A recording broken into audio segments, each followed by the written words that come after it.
Jadi judulnya adalah analisis teknis ya, ijazah dan skripsi 99,9% palsu. Kenapa saya bisa mengatakan 99,9% palsu? Itu nanti akan ada historisnya. Di mana pertama kali ijazah itu muncul fotokopinya, itu pada saat di Fakultas Kehutanan UGM diterangkan oleh Dekan Fakultas Kehutanan waktu itu Dr. Sigit Sunarta pada tanggal 24 Oktober tahun 2022. Ini websitenya, YouTube-nya bisa dilihat. Kemudian di sini penerangannya. Nanti di dalam kalau ada waktu saya putar YouTube-nya ya. Makanya ini ada ringkasannya. Kemudian ada juga, nah ini yang membuat gaduh sebenarnya. Unggahan dari politisi PSI namanya Dian Sandi ya pada tanggal 1 April 2025. Ini sebenarnya yang bikin gaduh. Karena pertama kali dia upload dan dia tuliskan asli. Dan ini adalah berwarna. Kalau Sigit Sunarta tadi hitam putih, fotokopi. Kalau ini berwarna. Jadi inilah yang kemudian membuat bisa dianalisis. Ada dianalisis fotonya, fontnya oleh Dr. Respon dan lain sebagainya. Tapi yang penting karena berwarna dan ini sifatnya adalah elektronik, Dian Sandi mengungkap secara elektronik mengunggahnya. Maka kita periksa dengan elektronik atau digital forensik. Caranya adalah dengan menggunakan namanya ELA. ELA itu Error Level Analysis. Ini contoh ELA. Kalau ijazah yang benar, maaf saya contohkan ijazah saya. Ya, kalau diperiksa ELA, ini masih akan kelihatan ijazahnya. Ini hasil dari ELA. Artinya, kalaupun ELA itu full, itu masih akan tetap kelihatan ijazahnya. Lihat, teman-teman bisa lihat. Nih, ini masih ada bekas-bekasnya. Tulisan-tulisannya masih ada. Logonya pun juga masih ada.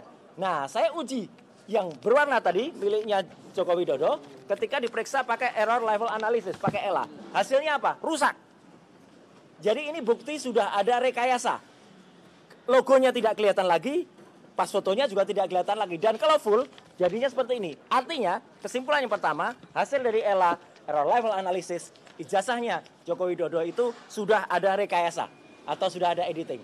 Sekali lagi, kenapa ini digital forensik? Karena yang diunggah adalah digital, ya. Jadi bukan analog. Kemudian, ada yang namanya face comparison. Foto di ijazah itu kemudian kita uji. Saya lagi-lagi daripada diprotes orang lain, saya pakai foto saya. Foto saya di ijazah tadi, yang pertama tadi, ketika dibandingkan dengan foto saya sekarang, hasilnya adalah match. Pasti sama. Ada persentasenya, nanti secara detail saya jelaskan di dalam. Tapi foto Joko Widodo yang ada di ijazah, kemudian yang ada sekarang adalah not match. Tidak sama. Foto di ijazah tidak sama dengan aslinya sekarang. Menariknya, foto ini ternyata justru mirip dengan orang lain. Orang lain itu adalah inisialnya DBU. Ya, gitu. Jadi teman-teman pasti udah pernah dengar lah siapa. Saya singkat saja, DBU. Ini malah match. Jadi foto ijazah match dengan orang lain, bukan dengan Joko Widodo. Yang menarik kemudian, sekarang Polri kemarin mengatakan sudah mengidentifikasi 3 sebagai pembanding. Mana? Nggak ada, nggak pernah disebut. Saya gentle, 3 ijazahnya saya buktikan. Ini ijazah Jokowi. Kenapa saya pakai yang fotokopi? Karena ini yang dipaparkan di Bareskrim ini. Saya tidak pakai punyanya Sandi lagi, karena ini yang kemudian dipaparkan oleh Bareskrim. Memang ini fotokopi. Lah itu kalau Anda tanya, kenapa fotokopi? Yang dipaparkan di Bareskrim fotokopi, terlipat lagi. Ini ijazah nomor 1120. Ijazah nomor 1120, sumber preskon Bareskrim tanggal 20. Saya gunakan 3 pembanding. Yang pertama adalah ijazah milik, ijazah yang pertama adalah milik Pronojiwo, nomor 1115. Nah ini adalah diehardnya Jokowi. Jadi dia sering menunjukkan sendiri ijazahnya. Dan dia upload ini. Sehingga kemudian ini bukti yang 1115 milik Pronojiwo. Oke? Kemudian ada ijazah yang lain yang saya bandingkan. Ijazah kedua, nomor 1116, urutan ini. Miliknya almarhum Hari Mulyono. Ijazah Hari Mulyono adalah 1116. Ini ijazahnya. Ijazah yang ketiga milik Sri Murtiningsih. Itu adalah nomor 1117. Ijazah Sri Murtiningsih pun, itu saya uji. Jadi 3-3-nya ada, jelas. Saya tidak menutupi yang mau pembanding yang mana. Seperti kata Pak Rizal Fadila tadi. Ini 3 pembandingnya, clear ya. Nah, hasilnya apa? Inilah teman-teman. 3 ijazah pembanding, ketika kemudian dibandingkan dengan ijazah Joko Widodo, not match. Tidak identik. 3 ijazah ini identik. Contohnya ini. Ada logo, ada huruf A. Ini 1117 dengan 1115. Pronojiwo, ini milik Sri Murtiningsih, match. A-nya lihat. A-nya masuk ke dalam logo, A-nya masuk ke dalam logo. 1120 milik Joko Widodo, A-nya keluar dari logo. Ini artinya tidak identik. Z-nya juga, Z-nya punya Joko Widodo itu keluar dari ke atas, sedangkan yang lain itu lebih masuk ke dalam. Jadi ini detailnya ada, persentase aja, bahkan ada 6 identitas yang ada. Kemudian skripsi. Skripsi ini saya peroleh secara resmi dan legal. Ya, karena kami diterima oleh UGM pada tanggal 15 April di ruang 109 Fakultas Kehutanan, diserahkan langsung resmi juga oleh Wakil Rektor Profesor Wening Widyasmoro. Ya, jadi ini skripsinya. Yang menarik dari skripsi ini, nanti Dr. Resmond di dalam akan menjelaskan soal font dan lain sebagainya. Saya langsung saja ke kesimpulan, ya, bahwa di sini di halaman pengesahan ada nama Profesor Dr. Insinyur Ahmad Sumitro. Ini dibuat tahun 85 bulan November. Sebetulnya Profesor Ahmad Sumitro itu yang benar adalah bulan November itu masih doktor. Ini yang benar yang ketikan. Ini yang bukan, ini yang ketika print baru. Ini kok kenapa sudah profesor padahal yang benar doktor. Profesor Ahmad Sumitro baru mengucapkan pidato guru besarnya pada bulan Maret 86. Jadi belum profesor seharusnya. Tanda tangannya juga sudah dikonfirmasi oleh putrinya, Mbak Aida Greenberry, putrinya Ahmad Sumitro yang ada di Australia, itu tidak benar. Namanya pun tidak benar, pakai Soemitro. Nah, jadi artinya ini kesimpulannya, ini yang paling penting. Hasil uji ELA, Error Level Analysis, menghasilkan ijazah Jokowi menunjukkan error pada bagian logo dan pas foto. Jadi error, ya. Hasil face comparison menghasilkan pas foto di ijazah Jokowi not match. Fotonya di ijazah itu tidak match dengan foto sekarang, dia sekarang. Hasil face comparison menghasilkan pas foto di ijazah itu justru match atau cocok dengan foto Dumatno Budi Utomo. Ijazah pembanding nomor 1115 milik Frono Jiwo, kemudian 1116 milik Almarhum Hari Mulyono, 1117 milik Sri Murti Ningsih, semuanya identik. Jadi 1115, 1116, 1117 itu identik semuanya. Tapi lucunya ijazah 1120 milik Joko Widodo tidak identik. Clear ya? Jadi tidak identik justru dengan 3 ijazah di atas. Enggak ada yang identik. Nama Dr. Insinyur Ahmad Sumitro di ucapan terima kasih, ini yang benar, itu sudah ditulis profesor di lembar pengesahan. Padahal nggak boleh, dia belum profesor, beliau belum profesor. Nah, justru padahal baru beliau itu profesor Maret 86. Beliau dikukuhkan menjadi guru besar. Ini yang paling penting juga. Tidak ada lembar pengujian yang sangat penting di skripsi. Lembar pengujiannya nggak ada. Saya, Dr. Resmond, Dr. Tifa waktu itu nggak ada. Dan itu sudah ditanyakan. Prof. Wening waktu itu juga bingung lihat kok nggak ada. Terus cari yang lain. Kemudian yang lain malah yang ketemu soal tesis itu. Ya, jadi milik Jokowi nggak ada. Kesimpulan dari ini semua, skripsi yang cacat tidak akan lulus dan tidak akan ada ijazah asli. Sekian, terima kasih. Wassalamualaikum warahmatullahi wabarakatuh. Baik, silakan apa yang abang sampaikan ini sebelumnya sempat dibawa juga di gelar perkara biasa atau pasti khusus? Makanya karena ini tidak pernah dipanggil di gelar perkara, ini hanya kemarin banyak dikatakan itu jangan hanya di luar. Makanya supaya tidak hanya diumbar di luar di media, terima kasih teman-teman media yang sudah memberitakan, kami presentasikan di dalam, lebih detail nanti yang ada di dalam. Oke? Kalau 3 ijazah tadi memang ijazah yang memang digunakan Barreskrim untuk di itu yang saya tidak tahu. Makanya Barreskrim pakai pembanding yang mana? Ya, karena tidak pernah terungkap itu. Oke, gitu ya, supaya ya. Nanti 3 ijazah itu misalnya polisi meminta untuk dihadirkan orangnya. Sangat setuju. Silakan hadirkan. Frono Jiwo silakan hadir, Sri Murti Ningsih silakan hadir, tapi Almarhum Hari Mulyono ya kita siaran saja. Ya, kita challenge, kita tantang polisi untuk menghadirkan Frono Jiwo, Sri Murti Ningsih dan orang-orang yang sudah disebut. Oke ya, gitu ya. Terima kasih. Kami sangat kecewa dengan ketidakdatangan dari Pak Jokowi ya yang membawa ijazah katanya asli, katanya lulusan UGM, dan ketidakhadiran pihak UGM juga yang seharusnya bisa menjelaskan atau memiliki kesempatan yang sangat luas untuk meyakinkan publik, tetapi itu semua tidak dimanfaatkan, sayang sekali ya. Dan pada kesempatan ini memang kelihatan pihak Dirtipidum itu kalah telak, ya, kalah telak dalam arti bahwa menunjukkan nggak usah ijazahnya Pak Jokowi dalam versi analog, versi digital pun tidak berani menunjukkan kepada kami dalam monitor. Betapa menakutkan fakta itu kepada Pak Dirtipidum, dan tadi ya kami telanjangilah habis-habisan ya. Laboratorium forensik Barreskrim terpaksa kami telanjangi bukan karena kami benci, tetapi kami menginginkan forensik yang bermartabat, independen, tidak diatur, tidak dimanipulasi. Bahkan tidak Kapolri pun harusnya tidak boleh punya otoritas mengatur hasil dari forensik. Oleh karena itu sebenarnya kalau didengarkan oleh Pak Presiden Prabowo, sebaiknya Pak, lembaga forensik itu harus dikeluarkan dari kepolisian. supaya menjadi lembaga independen yang dipercaya oleh publik. Kalau bisa tiga lembaga, Pak, khusus forensik.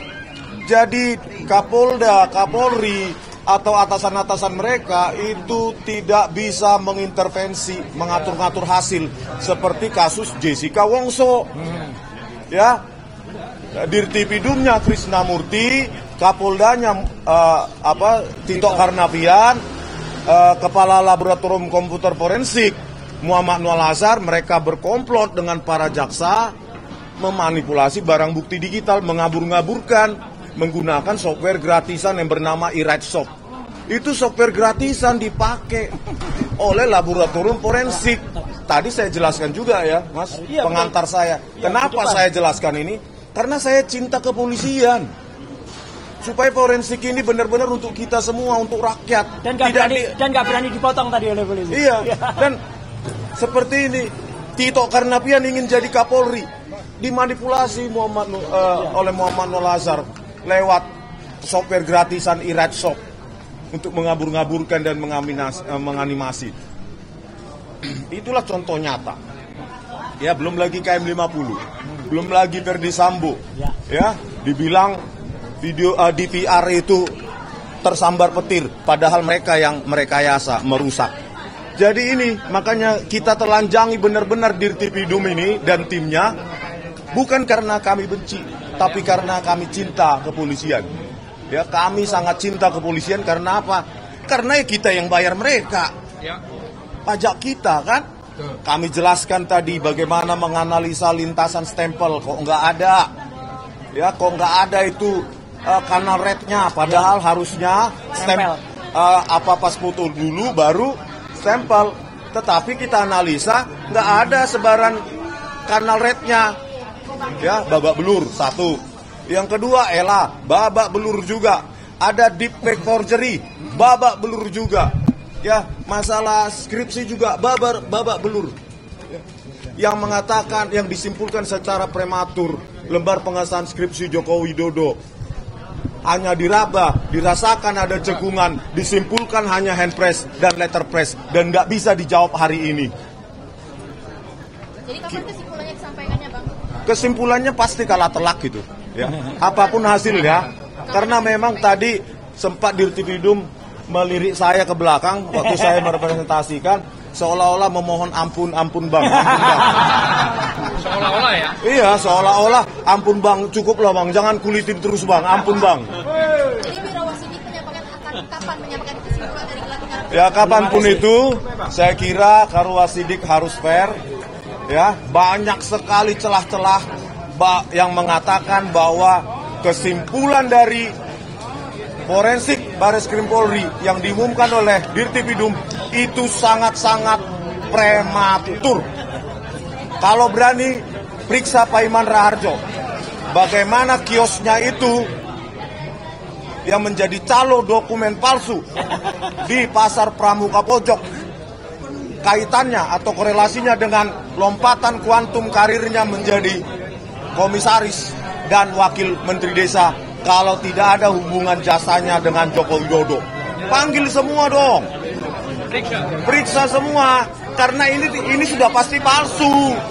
Kalau nggak palsu pasti dibawa tadi, ditampilkan digital aja nggak berani. Bang, tadi ini berarti udah selesai ya gelar perkara? Sudah selesai. Selesai. Yakinlah itu palsu. Karena bayangkan, hanya menampilkan versi digital aja nggak berani. Versi digital, takut. Kami analisa cuma pakai mata aja takut. Satu lagi, sebelum Pak Rizal Fadila, ada satu hal yang sangat konyol tadi disampaikan oleh kuasa hukum mereka. Jadi menurut mereka, ijazah itu bisa dianggap asli kalau UGM sudah menyatakan asli. KPU sudah mengatakan asli. Padahal UGM itu hanya melegalisasi, jadi bukan menyatakan asli. Dan mereka mengatakan, mereka menggunakan analogi yang sangat konyol. Jadi kalau misalnya pemeriksaan jenazah, ya jenazah sudah cukup pakai visum, otopsi selesai. Kan nggak perlu ijazah jenazahnya dihadirkan. Nah itu konyol. Jenazahnya perlu dihadirkan. Contoh kasus Joshua, ya kan? Otopsi bisa salah, visum bisa salah. Maka ini jangankan jenazah, ijazahnya harusnya dihadirkan dan akan terbukti kalau ijazah dihadirkan itu terbukti akan palsu. Ya, jadi gelar perkara khusus hari ini sudah selesai dan mengkonfirmasi bahwa penyelidikan yang dilakukan oleh Barreskrim Polri itu sudah sesuai dengan SOP yang seharusnya. Jadi case close. Kita tidak melihat lagi ada chance bahwa mereka karena gini, tadi mereka tidak berhasil untuk menunjukkan di mana cacatnya penyelidikan Barreskrim. Mereka juga tidak berhasil untuk memberikan novum bukti baru. Ini ada bukti baru loh bahwa ada dugaan ijazah palsu sehingga mereka harus berhenti. Nah, ini yang harus paling penting di situ. Nah, selama ini kan mereka mendalilkan kepalsuan. Ijazahnya palsu. Tapi mereka tidak pernah membuktikan kepalsuannya ada di mana. Padahal kan ini kebalik-balik gitu. Masa mereka yang mendalilkan keaslian, tapi mereka yang itu kepalsuan, itu palsu. Makanya tunjukin dong aslinya. Dan sampai hari ini pun, mungkin tadi rekan-rekan sudah dengar juga dari pihak mereka masih tetap sama juga memintanya, intinya tunjukin dong aslinya. Tadi saya sampaikan juga pada saat gelar khusus. Kalau kita tunjukkan pun, walaupun kami tidak ada kewajiban hukum ya, kalau kita tunjukkan pun, bagi apa Anda memiliki otoritas untuk menentukan ini asli atau tidak? UGM yang mengeluarkan sudah mengatakan ini asli. KPU yang memverifikasi sudah mengatakan ini asli. Mereka lapor ke polisi. Polisi juga sudah bilang ini asli, identik, tidak ada dugaan tindak pidana. Sekarang mereka minta lagi gelar, masih belum puas. Walaupun menurut kami, awalnya kami keberatan juga dengan ada gelar ini, karena kami tidak melihat esensi dan urgensinya. Cuman kami hormati tentunya sebagai warga negara yang taat hukum, Pak Jokowi juga memberikan kuasa mereka hadir saja. Kemudian kami hadir, ternyata ya kita lihat dipercaya atau tidak.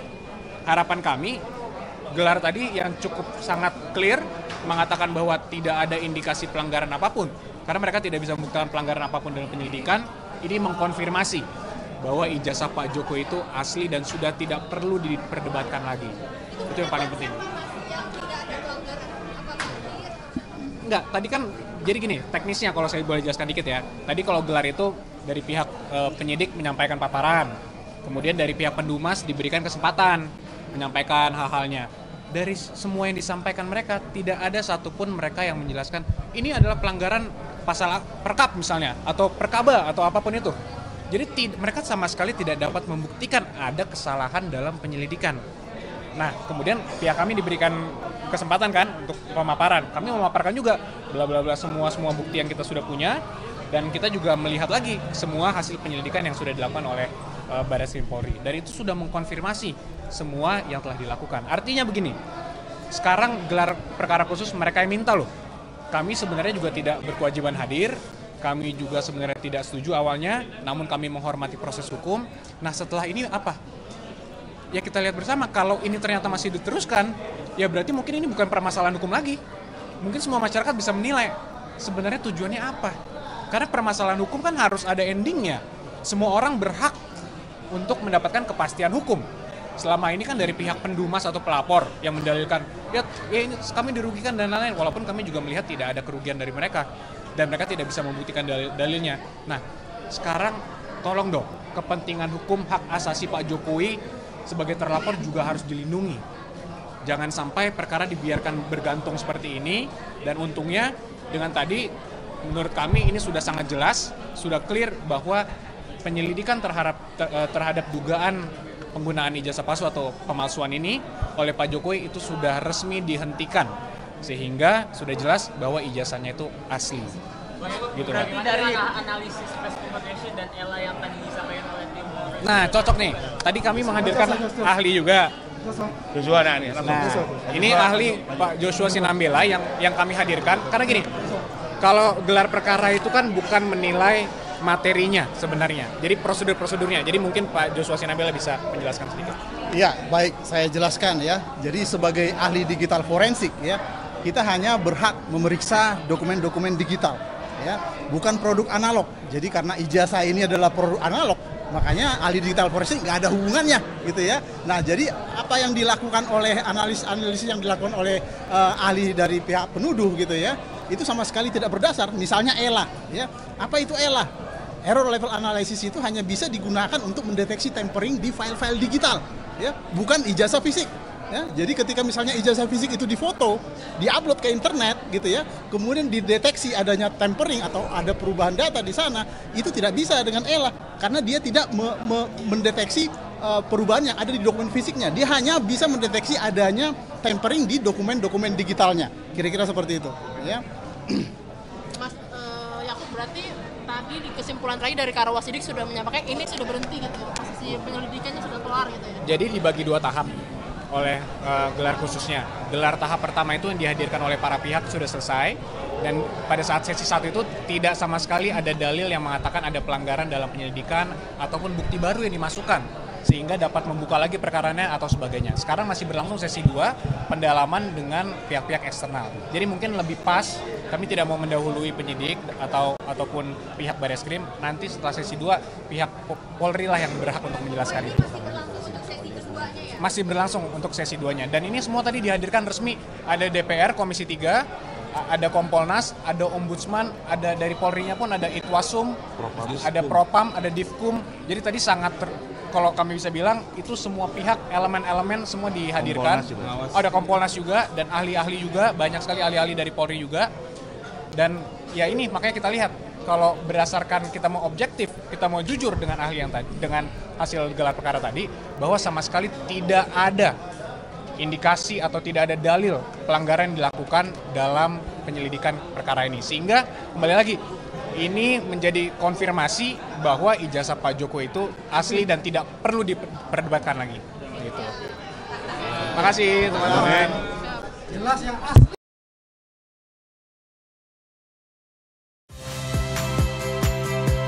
Saya Friska Clarissa. Saksikan program-program Kompas TV melalui siaran digital, pay TV, dan media streaming lainnya. Kompas TV, independen, terpercaya.